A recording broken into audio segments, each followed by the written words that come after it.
Kotlin में हमको कोई भी प्रैक्टिस करनी होगी कोड से रिलेटेड, तो हमारे पास कुछ अवेलेबल ऑप्शंस हैं। जैसे कि पहला हो गया सिंपल, जो सबसे हर किसी के वेब पे ओपन हो सकता है, मतलब ब्राउजर पे। अगर आप क्रोम यूज कर रहे हो, सफारी, जो भी ब्राउजर आप यूज कर रहे हो, तो उस पे आप यूज कर सकते हो कॉटलिन कोड प्लेग्राउंड। अगर आप गूगल में सर्च करोगे, एक सेकेंड स्क्रीन शेयर करता हूँ।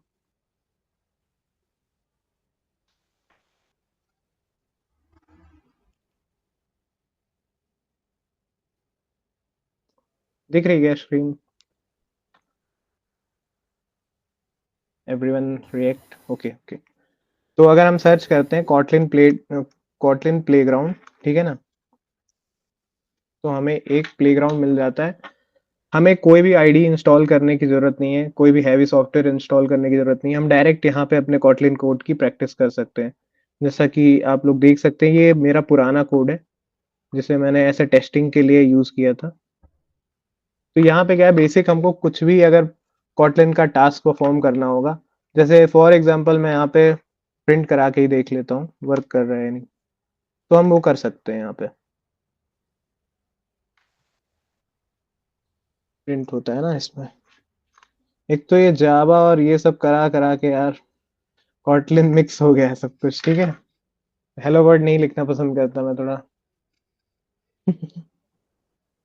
देखते हैं रन कर। प्रिंट स्पेलिंग गलत है, सॉरी। सॉरी गाइस, काफी बेसिक गलती हो गई मेरे से, जो कि कॉटलिन प्लेग्राउंड में अक्सर होती है। तो ये हमारा प्रिंट का फंक्शन है जो हमने रन किया। सबसे पहले तो हम ये देखते हैं मेन फंक्शन क्या होता है। हमको कोई भी अगर प्रोग्राम रन करना है, मतलब कोई भी क्लास अगर रन करना है, तो उसका स्टार्टिंग पॉइंट होता है मेन। अगर मेन फंक्शन नहीं है तो हम उस प्रोग्राम को रन नहीं कर सकते किसी भी क्लास में। खासकर की बात करें, अगर किसी लैंग्वेज प्रैक्टिस किया आपने, सी यूज किया होगा या तो जावा यूज किया होगा, हर किसी में हम एक मेन फंक्शन जरूर बनाते हैं जिसके अंदर हम सारा कोड रन कर रहे होते हैं। फिर उसके बाद आप कितने भी सारे फंक्शन बनाना चाहें आप बना सकते हैं, लेकिन एक एंट्री पॉइंट होनी चाहिए जिसे बोलते हैं मेन फंक्शन। ठीक है, इसे रन कर लेते हैं सक्सेसफुली। यस, अगर इसमें आपने कोड रन कर लिया मतलब बहुत बड़ी बात है, क्योंकि यहाँ पे आपको कोई ऐसा एरर सपोर्ट नहीं मिल रहा होता जो कंपाइल टाइम पे आपको एरर शो कर दे। मतलब जैसे मैंने पी मिस्टेक कर दिया था ना, फिर से अगर मैं टाइपिंग मिस्टेक करता हूँ, ये देखो कोई एरर शो नहीं हो रहा। तो यहाँ पे एक नुकसान ये रहता है कि यहाँ पे हमें कंपाइल टाइम पे एरर शो नहीं होते, हमको रन करना पड़ता है उसके लिए। अब यहाँ पे लिख के आ रहा है अनरिजॉल्व्ड रेफरेंस, मतलब इसका मतलब ये होता है कि कंपाइलर इस वर्ड को पहचान नहीं पा रहा। इसका क्या मतलब हुआ? क्योंकि हमने स्पेलिंग में मिस्टेक कर रखी है। तो ये था हमारा पहला ऑप्शन, जो कि टेम्पररी ऑप्शन है।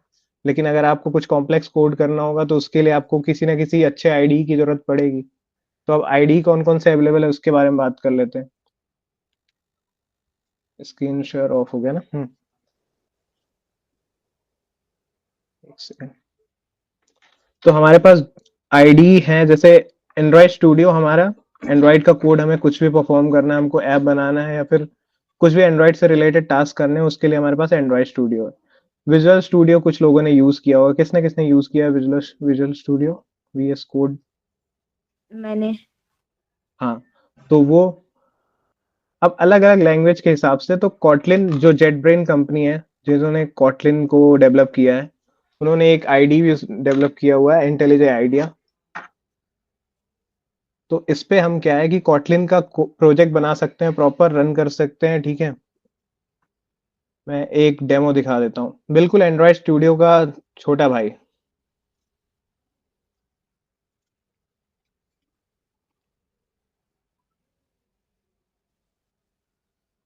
दिख रही क्या स्क्रीन? तो जब भी हमको कोई ऐसा कॉटलिन में हैवी प्रैक्टिस करनी होती है जिसमें हम मल्टीपल क्लासेस क्रिएट कर रहे हैं, तो उसके लिए हम फिर ये आईडी यूज करते हैं। अब इसका सेटअप कैसे करना है ये देख लेते हैं आज। इसका सेटअप करना भी इजी है, जैसे एंड्रॉयड स्टूडियो था ना वैसे ही है, ज्यादा कुछ कॉम्प्लेक्स नहीं है। How to setup intelligent idea, बस हमको सर्च करना है। अभी मैंने देखा नहीं है इसका प्रोसेस, क्योंकि रिसेंटली मैंने कभी ट्राई नहीं किया इसे इंस्टॉल करने का। देख सकते हैं, आप लोग भी ट्राई कर सकते हो। How to install. Screen share नहीं हुई शायद, एक सेकेंड। कोई टैब शो हो रहा है क्या स्क्रीन? हाँ, नाउ इट इज।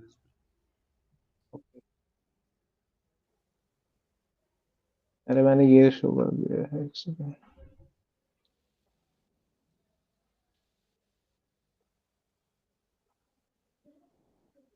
ब्रेक नहीं, टैब शो कर देता हूँ।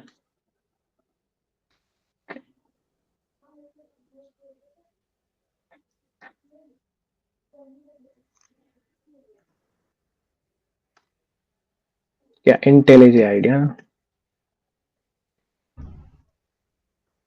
सिंपल, कोई भी आपको सॉफ्टवेयर डाउनलोड करना हो, सलोनी फॉर यू।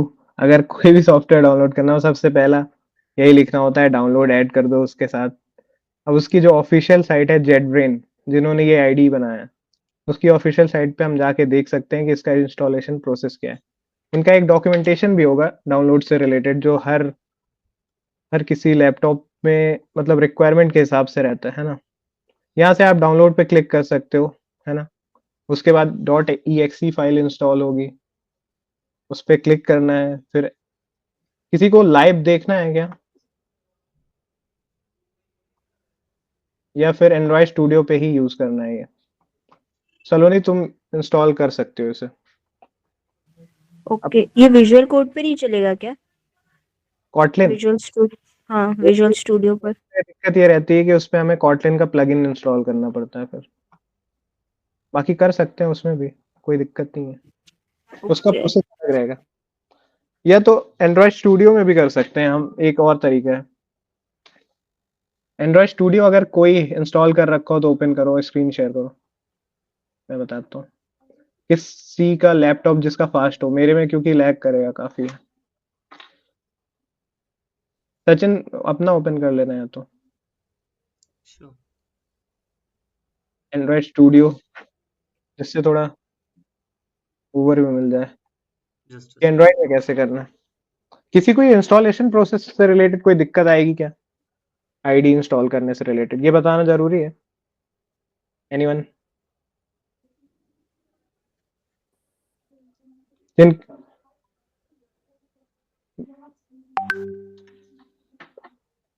चैट पे लिख दो, चैट पे कुछ दिख नहीं रहा, एक सेकंड चैट देख लेता हूँ। अच्छा हाँ, रिकॉर्डिंग ऑन करनी थी। सचिन हाँ, ऑन इट कर इज रहे हो ऑन, इट रिकॉर्डिंग इज में? On, it is okay okay. हाँ तो कोई न्यू प्रोजेक्ट करना, न्यू न्यू प्रोजेक्ट, सिंपल। ये न्यू ही है क्या? ऑन। हाँ, ये अच्छा न्यू ये है। न्यू ही है ना। हम्म। हाँ हाँ, तो इसमें इस पे क्या रहता है कि देखो, फाइल मेन्यू में न्यू ऑप्शन पे जाना है, और मॉड्यूल का ऑप्शन रहता है एक, new module, import module, sorry, import module पे क्लिक करना। अच्छा, ओके ओके। तो अगर हमको आईडी इंस्टॉल नहीं करना है इंटेलिज आईडिया, तो हमारे पास ये ऑप्शन है कि हम एंड्रॉयड स्टूडियो के अंदर भी सेम चीज परफॉर्म कर सकते हैं, जैसा कि पूरे फीचर हमको जितने इंटेलिज आइडिया में मिलते हैं, सेम वही चीजें हमको मिल जाती है एंड्रॉयड स्टूडियो के अंदर। तो ये भी एक अच्छा है ऑप्शन, अगर आपको यूज करना हो तो। तरीके काफी सारे हैं, लेकिन आज जो हम अभी प्रैक्टिस देखने वाले हैं वो रहेगी इंटेलिजेंट आइडिया पे, जो भी बेसिक्स मैं बताने वाला हूँ, क्योंकि उसमें थोड़ा एरर सपोर्ट मिल जाता है तो अच्छा रहता है, जिससे कोई भी छोटा मोटा एरर परेशान नहीं करे हमें, सिंटैक्स से रिलेटेड। हाँ, जावा कॉटलिन लाइब्रेरी, कॉटलिन सेलेक्टेड है ना। हाँ, हम्म। फिनिश कर सकते हो। इसमें क्या करना है, सबसे पहले सेलेक्ट करना है जावा कॉटलिन लाइब्रेरी। उसके बाद हमें फिनिश पे क्लिक करना है, तो इससे एक अलग ही मॉड्यूल क्रिएट हो जाएगा। अभी जैसे हमारे इस प्रोजेक्ट स्ट्रक्चर में सिर्फ एक मॉड्यूल है, जिससे बोलते हैं ऐप। ऐप बाय डिफॉल्ट सारे प्रोजेक्ट में क्रिएट हो जाता है। लेकिन अगर तुम्हें अलग से कोई मॉड्यूल इंपोर्ट करना है, तो उसके लिए ये इंपोर्ट फंक्शन यूज कर सकते हो, या तो आप खुद से भी क्रिएट कर सकते हो। अगर ये तब यूज में आता है जब हम मल्टी मॉड्यूल आर्किटेक्चर पढ़ेंगे तब।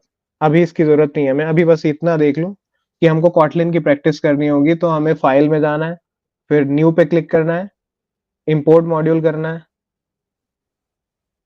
है ना। फिर इंपोर्ट मॉड्यूल के बाद जावा या कॉटलिन लाइब्रेरी का ऑप्शन आएगा, एक बार इंपोर्ट पे क्लिक करना bro. New module. Import module, अच्छा न्यू न्यू न्यू क्लिकेबल है। एक्चुअली अभी वो लोडिंग हो रही है अच्छा अभी। रन, अच्छा न्यू में होगा फिर। हम्म। इससे क्या रहता है कि हम हमको अगर जावा प्रैक्टिस करनी है वो भी हम एंड्रॉइड स्टूडियो के अंदर कर सकते हैं। अगर कॉटलिन प्रैक्टिस करनी है तो कॉटलिन, बस हमको लैंग्वेज सेलेक्ट करनी है। यहाँ पे साइड में, राइट साइड में हमको ऑप्शन आ रहा है कि कॉटलिन चाहिए या जावा, दो ऑप्शन रहते हैं। और यहाँ पे आप लाइब्रेरी का नेम, पैकेज नेम, ये सारी चीजें चेंज कर सकते हो अपने हिसाब से। इससे आपका एक अलग से मॉड्यूल क्रिएट हो गया। ये देखो, अब प्रोजेक्ट स्ट्रक्चर में आपको दो मॉड्यूल दिख रहे हैं। जनरली आपको हमेशा जब भी आप प्रोजेक्ट क्रिएट करोगे तो एक ही मॉड्यूल दिखेगा, लेकिन अभी यहाँ पे हमारे पास दो दो मॉड्यूल है। बस ये है कि जो आपने कोड प्लेग्राउंड में देखा मेन फंक्शन, वो क्या सिंपली फन यूज किया था, फन कीवर्ड, और उसका फंक्शन का नेम मेन था और उसके करली ब्रेसेस। लेकिन यहाँ पे अगर हमको मेन फंक्शन क्रिएट करना है तो इसकी चीजें थोड़ी कॉम्प्लेक्स रहती। इस पे हमको एक कंपेनियन ऑब्जेक्ट बनाना पड़ता है, उसके अंदर हमको जेवीएम स्टैटिक वगैरह यूज करना पड़ता है, जो कि आगे आप जब ऊप्स वगैरह पढ़ लोगे उसके बाद आपको वो सारी चीजें मिलेंगी। अभी इतना समझ लो कि सिर्फ हमको मेन फंक्शन के लिए एक कोई ना कोई उस क्लास का ऑब्जेक्ट हमको चाहिए होता है। अगर ऑब्जेक्ट नहीं है तो हम मेन फंक्शन रन नहीं कर सकते, इसलिए हम कंपेनियन ऑब्जेक्ट बनाते हैं। तो यहां तक किसी को दिक्कत, इतना सेटअप कर सकते हो? अभी करके देखो, क्योंकि कॉटलिन के तो तीन, कितने, 2 हफ्ते चलने वाले कॉटलिन, पूरा ये काम आने वाला है। तो जिसके पास भी एंड्रॉइड स्टूडियो हो वो ऐसे सेटअप कर सकता है, जिसके पास नहीं हो, विशाल तुम्हारा तो सेटअप मैं इंटेलिजेंट आइडिया का करवा दूंगा, या तो इंटेलिजेंट आइडिया हो तो सही है फिर। विशाल है तुम्हारे पास ना इंटेलिजेंट आइडिया? हाँ, इंटेलिजी आइडिया है और उस पर सेटअप भी है, चालू है उस पर। अच्छा, कॉटलिन वगैरह का है ना? हाँ, हाँ, कोटलिन का भी है। चलो ठीक है। सलोनी एंड आफरीन, किसी भी एक नए प्रोजेक्ट को क्रिएट करो, या तो किसी भी एग्जिस्टिंग प्रोजेक्ट में भी ये कर सकते हो। किसी को कोई दिक्कत है क्या इसमें सेटअप करने में? चैट में लिख दो, ओके।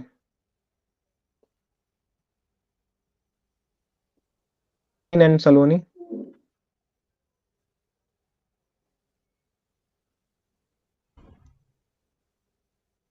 नहीं तो ये सेटअप में तो कोई दिक्कत नहीं है ना, जो अभी दिख रहा है स्क्रीन पे?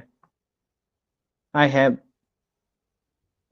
What, like you have problem? Saloni unmute कर सकते हो तुम? Okay okay, problem in setting up, okay. तो चलो ठीक है, इसका तुमको रिकॉर्डिंग दोबारा से देख लेना है तो। अभी हम चलते हैं आगे, बेसिक्स की तरफ बढ़ते हैं पहले। अगर इसको जल्द देख लेंगे तो लास्ट में अगर टाइम बचेगा तो सेटअप भी करवा देंगे, या तो मैं ही करवा दूंगा बाद में। ठीक है, तो चलते हैं कॉटलिन की जर्नी में सबसे पहले स्टेप पे।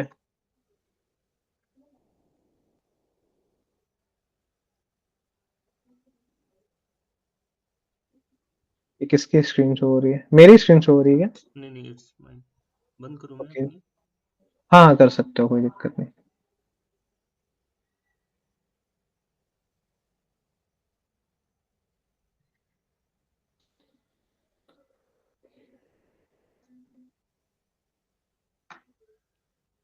तो मैं इंटेलिजेंट आईडिया की स्क्रीन शेयर कर देता हूँ, एक सेकंड।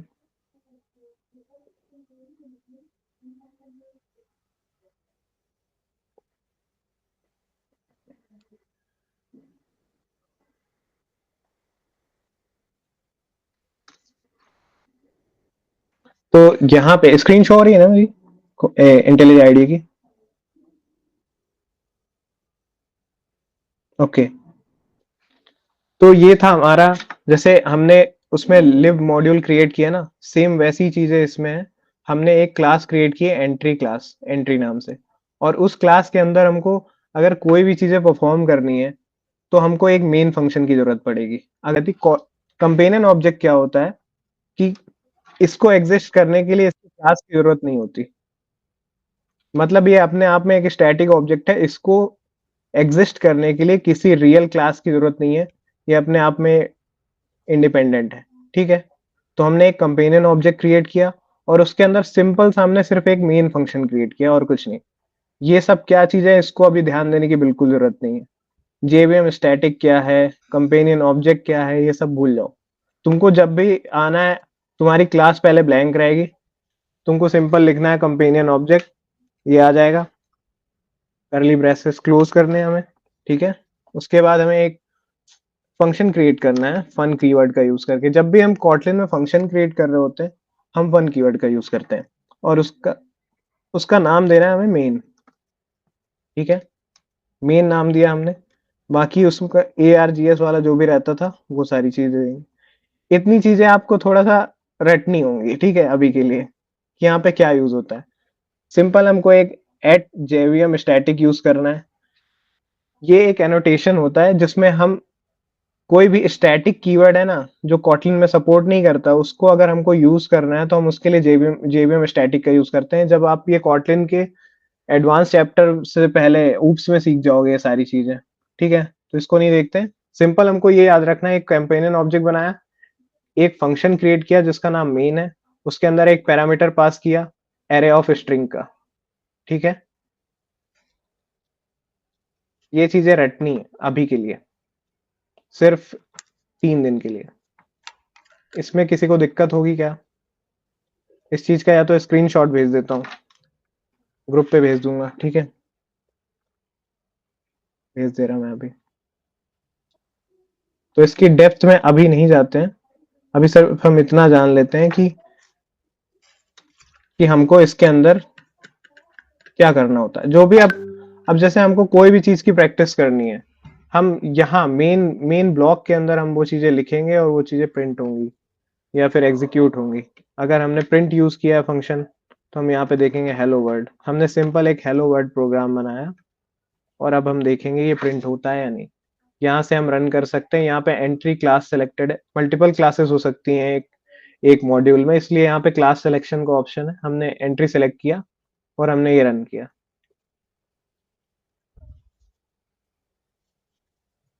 यहाँ से रन हो गया हमारा हेलो वर्ल्ड और ये आ गई हमारी आउटपुट विंडो। ये पहली लाइन है, ये जो सिर्फ इसमें दिया हुआ है पाथ हमारे कंपाइलर से रिलेटेड जो भी चीजें हैं उसका, और नेक्स्ट यहाँ से जो चीजें, ये हमारा आउटपुट है। जो भी हम यहाँ पे कोड कर रहे हैं उसका आउटपुट हमें यहाँ पे जनरेट होके शो होगा, ठीक है। यहाँ तक किसी को कोई डाउट? आई थिंक नहीं होना चाहिए क्योंकि इसमें अभी हमने कुछ किया ही नहीं है। तो हम बढ़ते हैं अपने सबसे पहली चीज की तरफ, बिल्कुल बेस ऑफ किसी भी प्रोग्रामिंग लैंग्वेज का, उसे बोलते हैं वेरिएबल्स। तो वेरिएबल्स क्या होते हैं, किसी को थोड़ा बहुत आइडिया है क्या वेरिएबल्स के बारे में? अगर बताना चाहे कोई तो थोड़ा शो कर सकते हो, तुम अपने आप को शो ऑफ कर सकते हो अगर किसी को आता हो। जिसकी कोई वैल्यू जिसकी कोई value, The container in which we store the data. The data. Okay okay okay, वैसे सही बोला तुम लोगों ने, बस वर्ड थोड़े इधर उधर थे। तो वेरिएबल ऐसी, मतलब वेरिएबल एक डेटा होल्डर है। मतलब कोई भी तुमको डेटा होल्ड करना है ना, तो एक वेरिएबल के अंदर समझ लो एक कंटेनर है वेरिएबल। कोई भी डेटा तुमको होल्ड करना है, उस कंटेनर के अंदर तुम स्टोर करके रख सकते हो। किसी भी तरह की वैल्यू हो, इंटीजर हो, स्ट्रिंग हो, तुमको कुछ भी अगर स्टोर करना है तो समझ जाओ एक मेमोरी कंटेनर है। और उसके टाइप अलग अलग हो सकते हैं। हो सकता है कुछ नंबर स्टोर कर रहे हो, कुछ टेक्स्ट स्टोर कर रहे हो जैसे वर्ड हो गए, कुछ सिंगल कैरेक्टर स्टोर कर रहे हैं। अलग अलग टाइप के हमारे पास वेरिएबल्स हैं, मतलब डेटा टाइप्स हैं। और वेरिएबल्स वो हो गए जो मतलब उसकी वैल्यू होल्ड कर रहे हैं अलग अलग टाइप से। तो हमारे पास अभी क्या है, हमारे पास सिर्फ 2 टाइप के वेरिएबल अवेलेबल हैं कॉटलिन में। पहला है वेर और दूसरा है वेल। इसके बारे में जानते हैं कि क्या है ना। कॉटलिन में हमारे पास 2 टाइप के वेरिएबल होते हैं, वेल और वेर। वेल में क्या रहता है कि अगर एक बार इसमें कोई भी वैल्यू डाल देगी तो हम दूसरी बार इसे चेंज नहीं कर सकते। अगर हम इस पे चेंज करने का ट्राई भी करेंगे तो हमको कंपाइल टाइम पे एरर आ जाएगा। उसी टाइम पे कॉटलिन बता देगा कि ये जो वेल वैल्यू है वो रीअसाइन नहीं हो सकती, ठीक है। अभी देख लेते हैं इसको ट्राई करके। ये हुआ वेल। अगर हमको कोई भी वेरिएबल क्रिएट करना है, हम सबसे पहले देते हैं टाइप कि ये वेरिएबल वेल टाइप का रहेगा या वेर टाइप का। उसके बाद हम देते हैं वेरिएबल का नेम। जैसे अगर हमको किसी का नेम स्टोर करना है, ठीक है, तो हमने नेम दिया।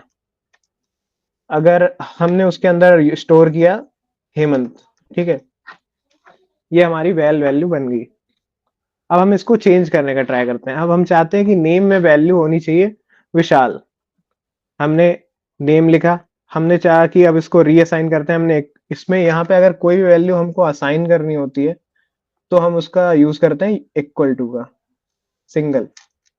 अब हम यहाँ पे वैल्यू देंगे विशाल, हमको कंपाइल टाइम पे ही एरर आ जाएगा, वेल कैन नॉट बी रीअसाइंड, ठीक है। और जो वेर होते हैं, सेम चीज अगर यहाँ पे होती वेर के, अगर वेर वैल्यू होती तो यहाँ पे कोई एरर नहीं आएगा, क्योंकि वेर जो है उसमें आप चाहे कितनी बार भी वैल्यू असाइन कर सकते हो। बार बार आप नाम चेंज करने का मन हो रहा है, कोई दिक्कत नहीं, सलोनी लिख देते हैं यहाँ पे। तो ये होता है वेर और वेल में डिफरेंस। वेल की वैल्यू फिक्स रहती है और वेर जो है फिक्स्ड नेम कर देते हैं, फिक्स्ड नेम, ठीक है। वेल फिक्स्ड नेम हो गया आदित्य, इसकी वैल्यू कोई चेंज नहीं कर सकता। तो हमको कभी भी कोई ऐसी चीज यूज करनी है जिसकी वैल्यू चेंज नहीं होने वाली है, तो हम वहां पे वेल का यूज करते हैं। लेकिन अगर कोई ऐसी चीज है जो पता है हमें कि बाद में चेंज हो सकती है ये सारी वैल्यूज, तो हम वहां पे सिर्फ वेर का यूज करेंगे, वेल का यूज नहीं करेंगे। नहीं तो वो एरर आएगा कंपाइल टाइम पे, तो कोई मतलब नहीं है उस चीज का, ठीक है। तो हमारे पास दो टाइप के वेरिएबल्स है, ये हो गए वेरिएबल्स। अब हम देख लेते हैं डेटा टाइप्स कितने के। जैसे अभी हमने यहाँ पे क्या स्टोर, वैल्यू। लैंग्वेज के बेसिक्स तो सबने किए हैं ना, कहीं ऐसा तो नहीं है कि डेटा टाइप्स वगैरह सबके सर के ऊपर से जा रहा हो। लैंग्वेज के बेसिक्स किए हैं क्या सबने? कोई भी लैंग्वेज, जैसे सी हो, सी प्लस प्लस हो, जावा हो, यस। है ना? तो ठीक है, अब तुम लोगों का थोड़ा बहुत रिवीजन ही हो जाएगा, बाकी तुम लोगों को ये सारी चीजें तो पता है, क्योंकि ये बेसिक्स कभी चेंज नहीं होने वाले। वेरिएबल्स, डेटा टाइप, लूप्स, ये सारी चीजें सब में सेम ही रहती हैं। बस चेंज क्या होता है, चेंज उनके सिंटैक्स होते हैं। जैसे हमने कॉटलिन में सेमीकोलन का यूज नहीं किया है, सेमीकोलन इसमें रिडंडेंट होता है। अगर हम करेंगे भी तो वो ब्लर हो जाएगा कि इसका कोई मतलब नहीं लगाने का। जावा होता तो यहाँ पे एरर हो रहा होता। काफी सारे लैंग्वेजेस में सेमीकोलन जरूरी नहीं है। आई थिंक पाइथन में भी शायद यही होता है, ठीक है। तो ये थे हमारे वेरिएबल्स। अब हम देखते हैं डेटा टाइप्स।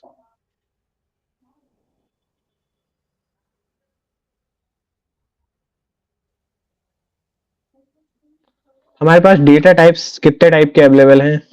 सबसे पहले हमारे पास है एक इंटीजर। इंटीजर क्या स्टोर करता है? नंबर, चाहे वो पॉजिटिव हो या नेगेटिव हो। माइनस इन्फिनिटी से प्लस इन्फिनिटी तक नहीं, इन्फिनिटी तो ज्यादा हो जाएगी, क्योंकि इंटीजर स्टोर कर सकता है एक लिमिटेड वैल्यू जिसकी शायद लेंथ होती है, इंटीजर की कुछ लिमिट होती है जो कि याद नहीं रख सकता इंसान। इंटीजर लिमिट, इंटीजर का पहला एग्जांपल देख लेते हैं, फिर लिमिट देख लेंगे। हमने एक वेर बना लिया, ठीक है, एक्स ले लिया। एक्स में हमको कुछ इंटीजर वैल्यू स्टोर करनी है, तो हम क्या क्या स्टोर कर सकते हैं? Positive values. एक्स में हमको अगर कुछ नेगेटिव स्टोर करना है वो भी कर सकते हैं।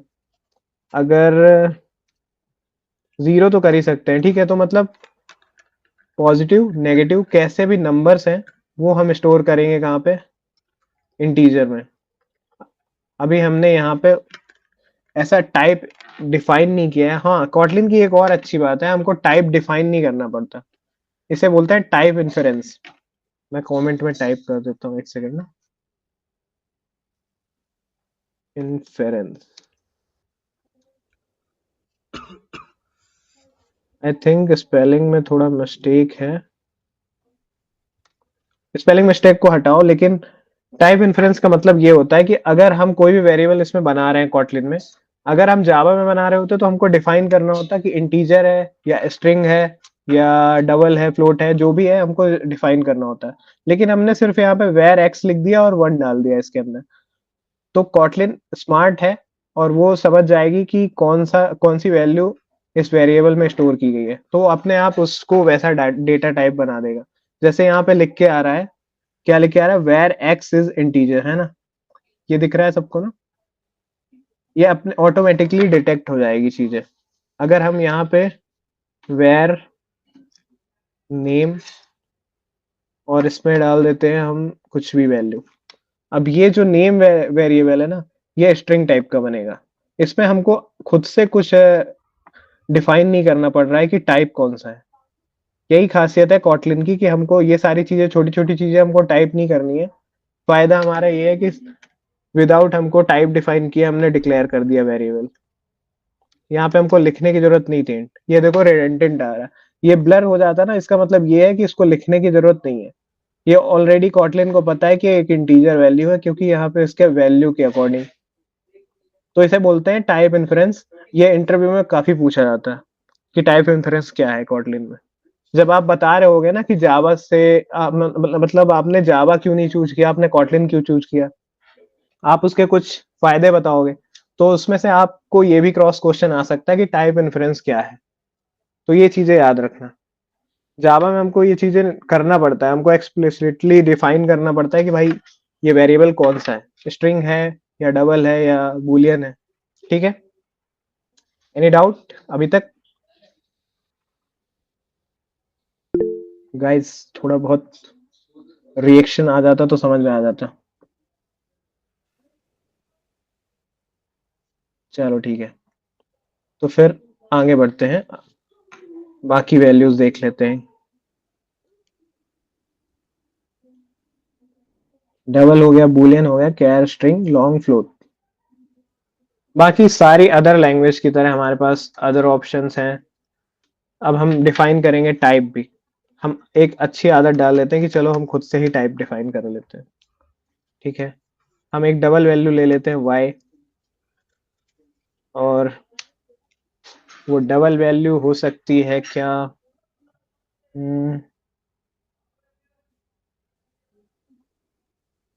कुछ नेगेटिव यूज करके देखते हैं। क्या हम डबल में नेगेटिव यूज कर सकते हैं? Negative value -2.34।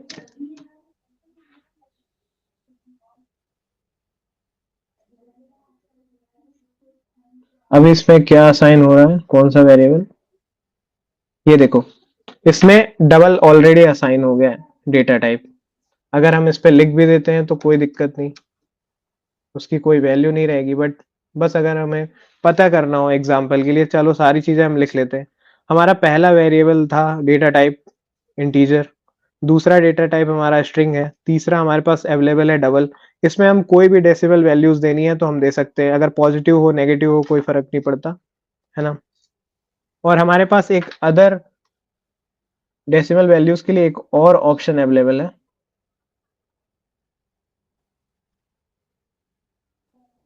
जैसे अगर आपको क्लोज एकदम प्रिसाइजन चाहिए ना, कि मतलब कितने, अगर हम पॉइंट के इसमें और बढ़ाना चाहते हैं, इसमें एकदम क्लोज एकदम प्रिसाइज वैल्यू चाहते हैं, तो हम डबल का यूज करते हैं। लेकिन फ्लोट का यूज हम तब करते हैं जब हमको इतना प्रिसाइज वैल्यू नहीं चाहिए। हमको कुछ भी हमको ऐसा चाहिए कि मतलब कोई दिक्कत नहीं, डेसिमल के बाद क्या पॉइंट्स आ रहे हैं कोई मैटर नहीं करता, तो हम ये यूज कर लेते हैं फ्लोट। एच रख देते हैं वेरिएबल का नाम, हमेशा स्मॉल। हमने यूज किया फ्लोट। फ्लोट वैल्यू हमको देनी होती है जब भी, तो हम उसमें देते हैं लास्ट में एफ। एफ का यूज करते हैं जब भी हमें एक फ्लोटिंग वेरिएबल बनाना होता है, फ्लोटिंग पॉइंट वेरिएबल। तो ये क्या है, डेसिमल वैल्यू तो स्टोर कर रहा है, बट इसमें वैल्यू प्रिसाइज नहीं है, कुछ भी पॉइंट के बाद कुछ भी हो सकता है। लेकिन यहाँ पे हमने एग्जैक्ट प्रिसाइज वैल्यू स्टोर की है। ठीक है, और सबसे इजी याद रखने में, बूलियन वैल्यू। एक बूलियन डेटा टाइप होता है जिसमें हम या तो ट्रू स्टोर कर सकते हैं या तो फॉल्स।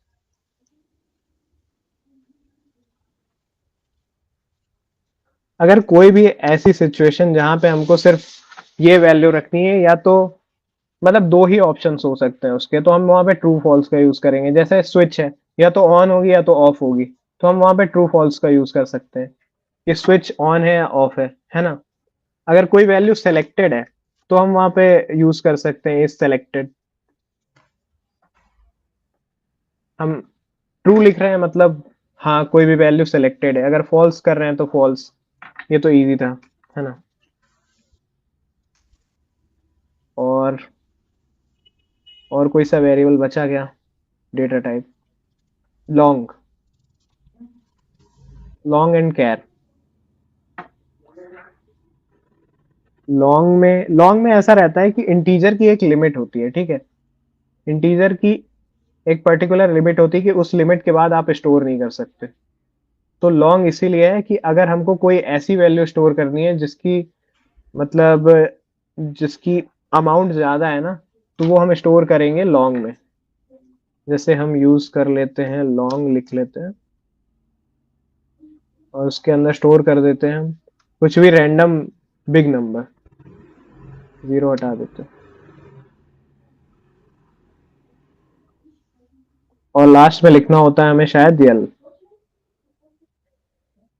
जैसे फ्लोट में हमको एफ यूज करना होता है उसी तरह हमको इसमें एल यूज करना पड़ता है, but still out of range. तो यार देखो, लॉन्ग और इंटीजर दोनों की ही कुछ लिमिट होती है, वो डिपेंड करता है कितने बिट पे। इसकी लिमिट ही देख लेते हैं, डायरेक्ट सर्च कर लेते हैं what is the limit, what is the limit. Screen नहीं दिख रही होगी ना, सॉरी, एक सेकंड, समथिंग एल्स।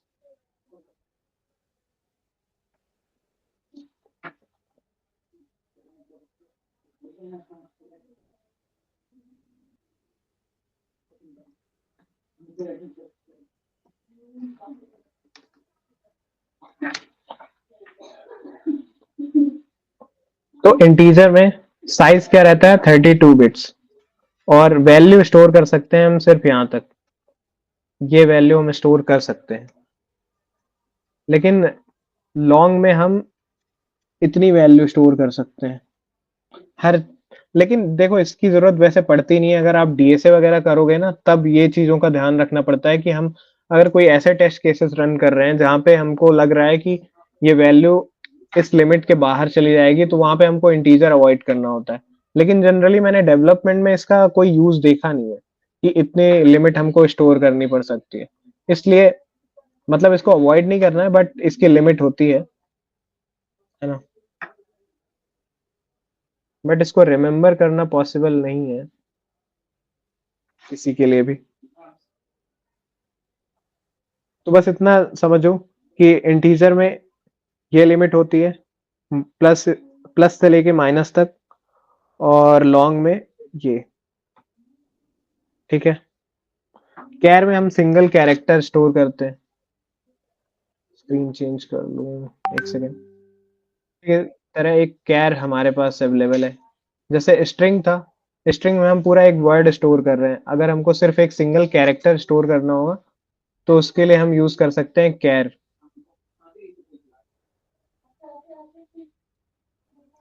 हम यूज कर सकते हैं कैर, यहाँ पे हम क्रिएट कर लेंगे कैर। हाँ, और लॉन्ग में ध्यान रखना कि कैपिटल एल का यूज करना है लास्ट में, और फ्लोटिंग पॉइंट में जो float value float data type है उसमें हमको एफ यूज करना है, स्मॉल एफ। बाकी सब कुछ सेम रहेगा, जैसे इंटीजर में तो सिंपल नंबर, स्ट्रिंग में हमको डबल कोट के अंदर कोई एक मतलब कोई भी स्ट्रिंग एम्प्टी भी रह सकता है, कोई दिक्कत नहीं।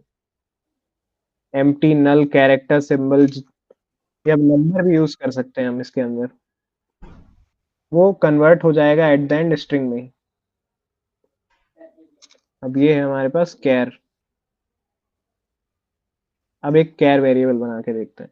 कैर वेरिएबल और स्ट्रिंग वेरिएबल में फर्क ये होता है कि यहाँ पे हम इसकी लेंथ कितनी भी हो सकती है, लेकिन कैर की सिर्फ लेंथ होती है एक, इसके अंदर सिर्फ हम एक कैरेक्टर स्टोर कर सकते हैं। एक सेकेंड,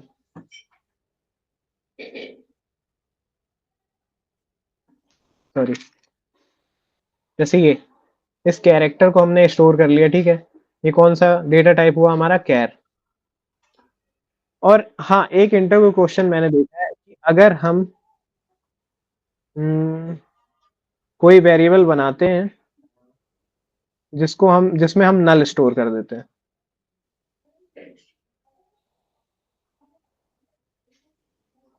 ठीक है, नलेबल इसको बनाने के लिए। तो अगर ठीक है, अगर हमको कोई एक वेरिएबल बनाना है जिसको हमें नल स्टोर करना है, तो इसका टाइप क्या होगा फिर, किसी को पता है?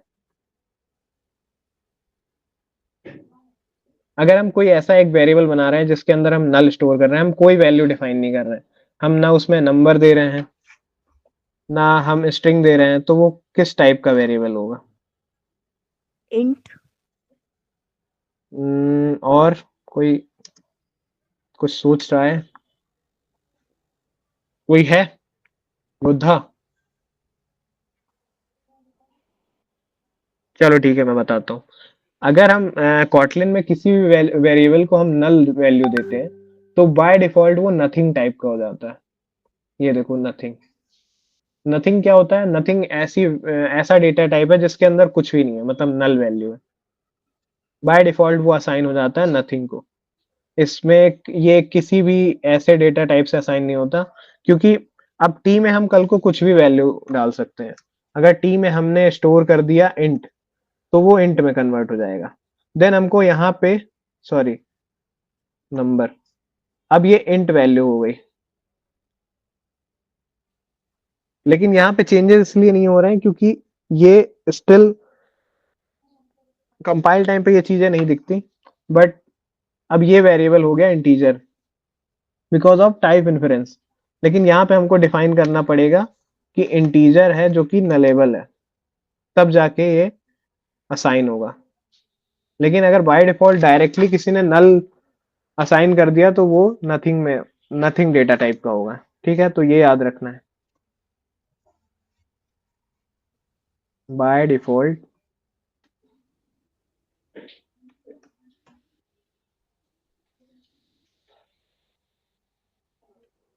नथिंग। तो यहां तक किसी को कोई डाउट वेरिएबल से रिलेटेड?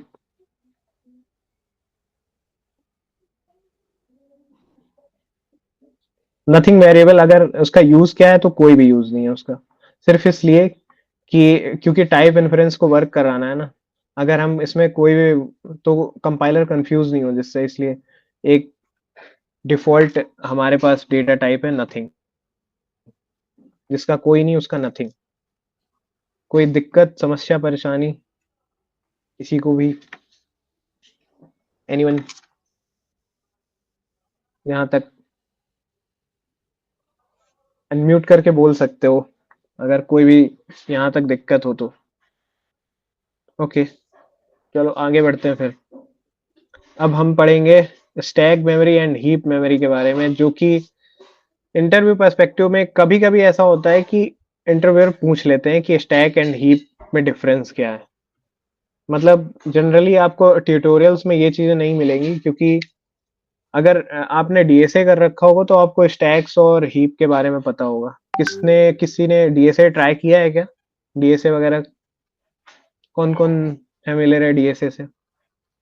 कॉलेज में किया हो या फिर थोड़ा बहुत? थोड़ा थोड़ा थोड़ा भी चल रहा है। तो स्टैक्स तो पता होंगे ना? चलो मैं बताता हूँ स्टैक और हीप क्या होता है, ज्यादा टाइम नहीं लेते हुए स्टैक हीप पे देखते हैं।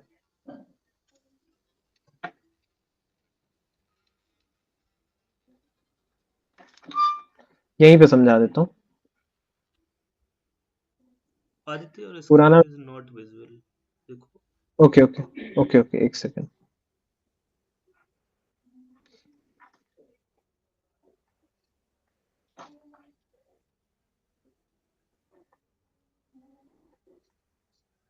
एक सेकेंड हो, दिख रहा है अभी?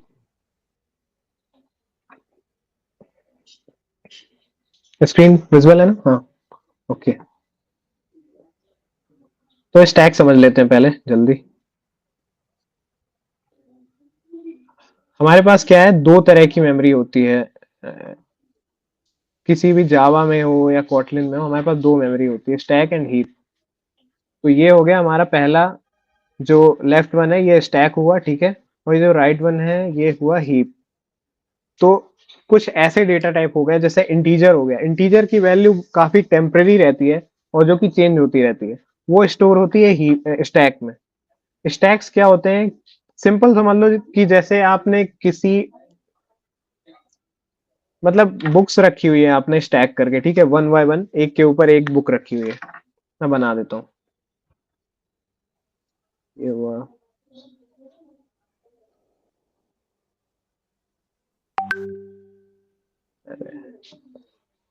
स्टैक्स का एग्जांपल ही सर्च कर लेता हूँ एक सेकंड।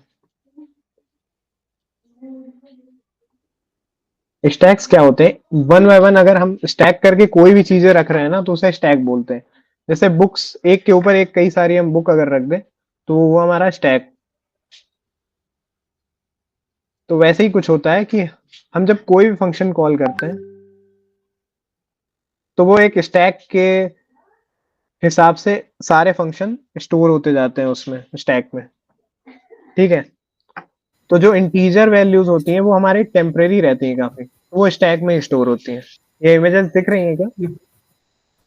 ये first in last last out वाला होता है क्या भैया? हाँ हाँ हाँ, वही।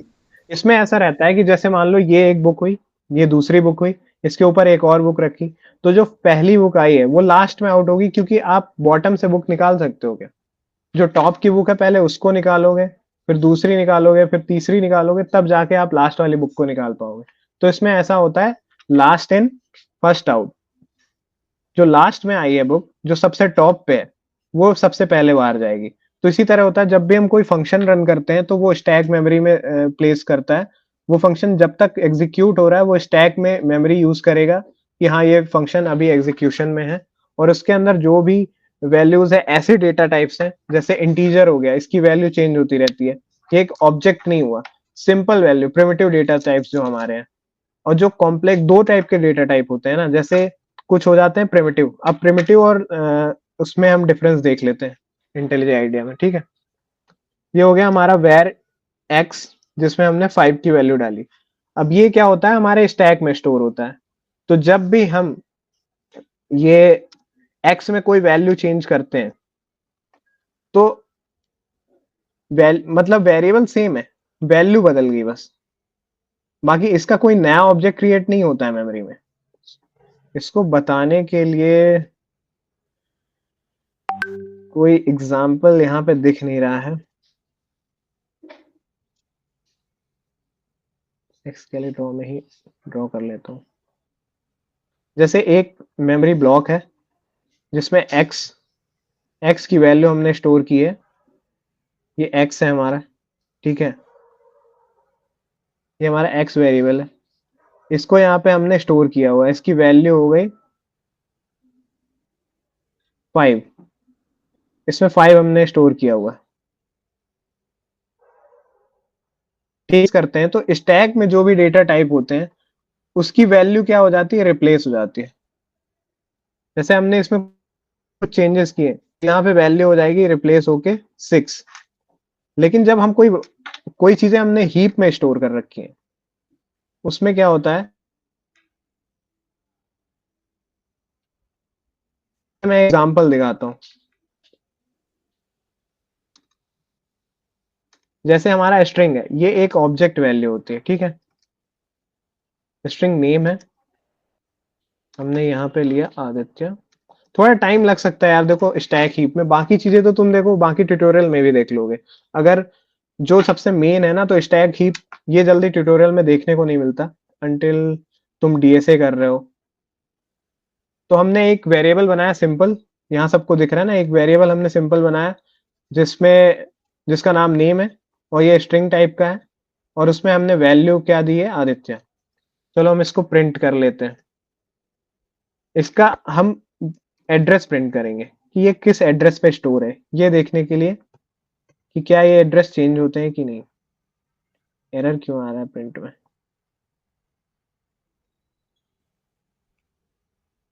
आदित्य सलोनी पूछ रही है कि हम लोग कितने देर तक कंटिन्यू करेंगे। बस 10 मिनट और स्टैक हीप करके फिर उसके बाद वो कर देंगे, ठीक है। हाँ, तो देखो स्टैक्स में क्या होता है कि जब भी कोई वैल्यू हम चेंज करते हैं ना, जैसे x, एक और वेरिएबल ले लेता हूँ x, इसमें 5 स्टोर किया हुआ है मैंने, x में हमने 6 स्टोर कर दिया, तो वो क्या होता है, सिर्फ वैल्यू को जाके रिप्लेस कर देता है, ऐसा हुआ। मतलब ब्लॉक वही है, सब कुछ वही है, नया से कोई ऑब्जेक्ट क्रिएट नहीं हो रहा है ना, सिर्फ वैल्यू रिप्लेस हो गई है। x की जगह पे पहले 5 स्टोर था, अब 6 स्टोर हो चुका है। लेकिन जब हम ये क्रिएट कर रहे होते हैं हीप में कोई भी ऑब्जेक्ट, अब उसकी वैल्यू हम चेंज करने की कोशिश करेंगे, जैसे ये नेम है, अब इसमें हम कोई अदर वैल्यू डालेंगे name dot hash code, hash code अभी अभी के लिए सिर्फ इतना समझो कि ये उसका एक एड्रेस है कि कहाँ पे चीजें स्टोर है। अगर हमने नेम वेरिएबल बनाया है तो उसमें स्टोर कहाँ पे किया है, उस मेमोरी में उस एड्रेस का नंबर क्या है, जैसे हम लोगों के घर का एड्रेस होता है ना, उसी तरह इस वेरिएबल का एड्रेस क्या है वो हैश कोड के थ्रू पता लगता है कि वो कहाँ पे स्टोर्ड है। ठीक है, अब हम नेम में वैल्यू चेंज करते हैं, कुछ हम ले लेते हैं वैल्यू, न्यू वैल्यू सलोनी। अब हम यहाँ पे एक बार और लगाते हैं नेम डॉट हैश कोड। ठीक है, तो यहाँ पे कोई खुद को अनम्यूट करके बताएगा क्या कि इन दोनों का एड्रेस सेम होगा क्या? वेरिएबल सेम है, ठीक है, आदित्य वैल्यू है नेम वेरिएबल में, हमने क्या किया, उसका एड्रेस प्रिंट कराया, वैल्यू पहले जो थी उसमें से, फिर उसके बाद हमने वैल्यू चेंज की और फिर उसके बाद उसका एड्रेस प्रिंट कराया। ऐसा समझ लेते हैं सिंपल एग्जांपल कि एक घर है जो आदित्य का है, ठीक है, और उसका हमने एड्रेस प्रिंट कराया। फिर एक जो घर, अब उस घर में एक नया ऑनर आ जाता है जिस जो है सलोनी, और फिर हमने दोबारा उसका एड्रेस प्रिंट कराया उसी घर का, तो क्या घर का एड्रेस चेंज हो रहा है? ऑनर नया आ रहा है ना। तो उस हिसाब से क्या होना चाहिए कि जब हम रन करेंगे तो दोनों का एड्रेस तो सेम होना चाहिए ना, दोनों नेम का।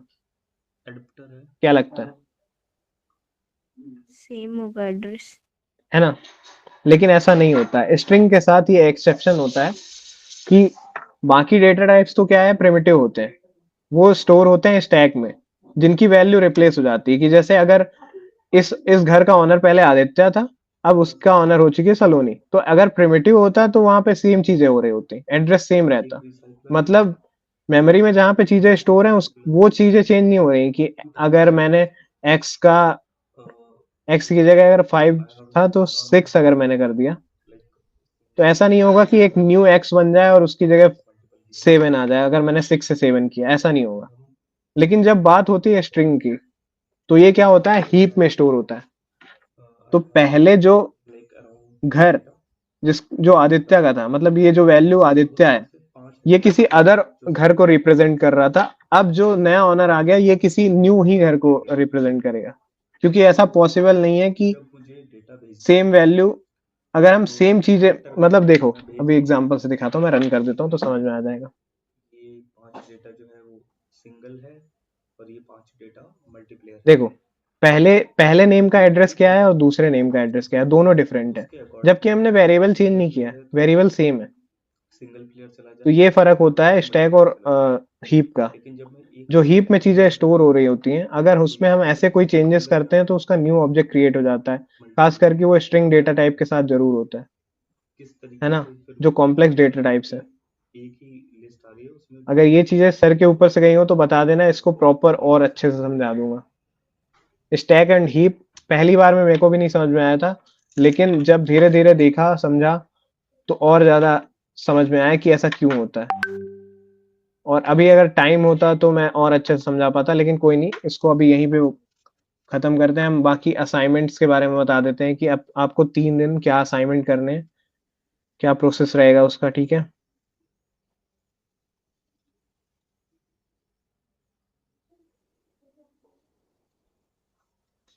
एक सेकंड चार्ज में लगा।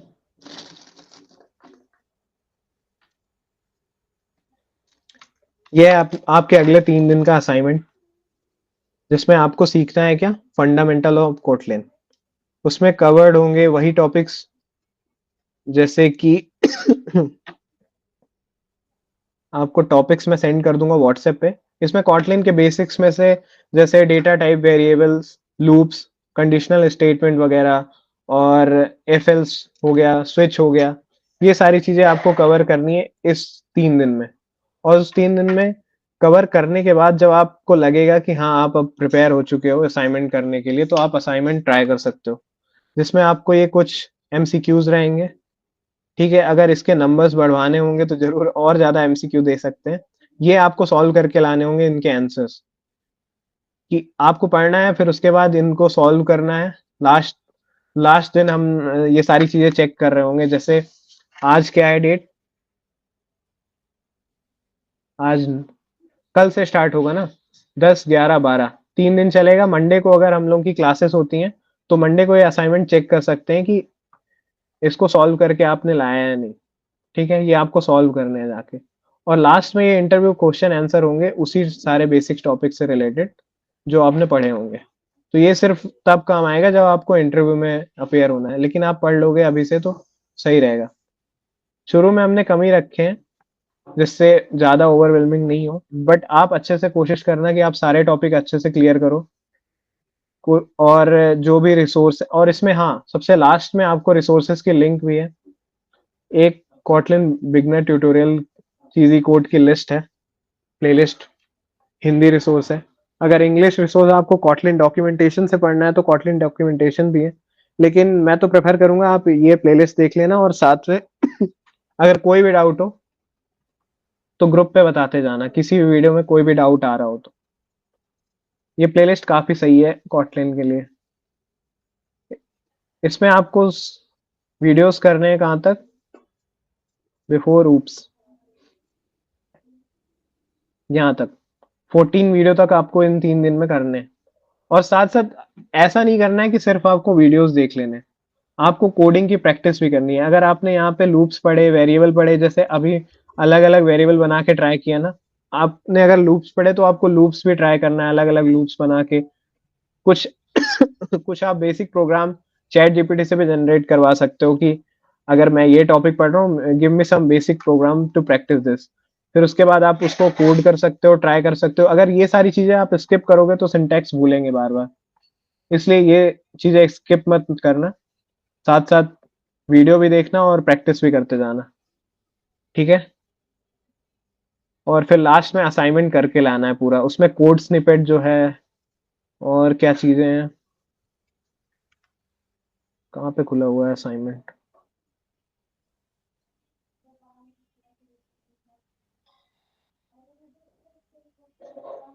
हाँ, ये सारी चीजें, ये सारे टॉपिक्स तुम्हें करने हैं। अगर टॉपिक्स चाहिए होंगे तो भेज देंगे, लेकिन 14 वीडियो तक आपको कंप्लीट करना है। और साथ में अगर उसके ऐसा लग रहा है कि इस वीडियो में इनफ इंफॉर्मेशन नहीं है तो कॉटलिन के डॉक्यूमेंटेशन में, ऑफिशियल डॉक्यूमेंटेशन से भी पढ़ सकते हैं। ठीक है, एनी डाउट गाइस, रिसोर्स से रिलेटेड कोई दिक्कत, मतलब कोई अदर रिसोर्स की जरूरत है क्या इन दोनों के अलावा किसी को भी, जिसे लग रहा हो कि ये इनफ नहीं है तो वो मेरे से बता देना, मैं अदर रिसोर्सेज भी सेंड कर दूंगा। और उसकी प्रैक्टिस जरूर करते रहना, ये मत सोचना कि आपको कॉटलिन आती है, आपको सब पता है। अगर आप प्रैक्टिस कर लोगे, ठीक है, बेसिक्स में ज़्यादा टाइम नहीं लगेगा, हो सकता है 3 दिन से पहले ही आप सब सारी चीज़ें कंप्लीट कर लो। तो प्रैक्टिस करते रहना, अगर जल्दी हो जाए तो बता देना, जल्दी क्लासेस करके नेक्स्ट असाइनमेंट दे देंगे। ठीक है, एनी डाउट गाइज?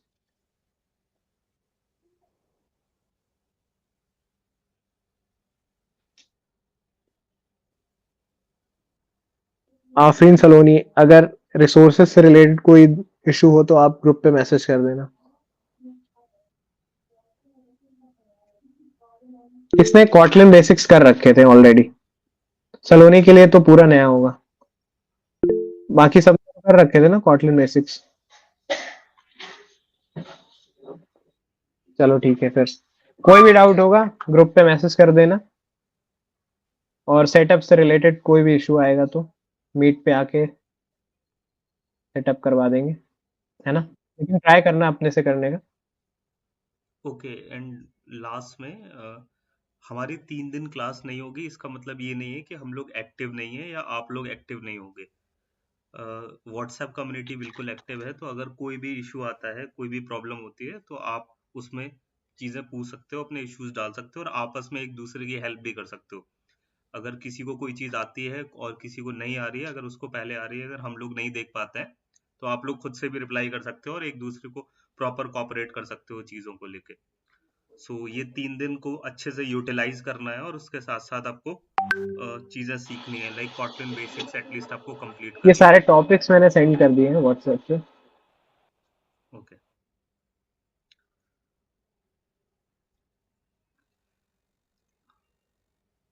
म्यूट हो आदित्य। चलो ठीक है, फिर अब करते हैं नेक्स्ट क्लास मंडे को। अगर उससे पहले हो जाएगा तो बता देना। अगर ये सारी चीजें उससे पहले होती हैं तो असाइनमेंट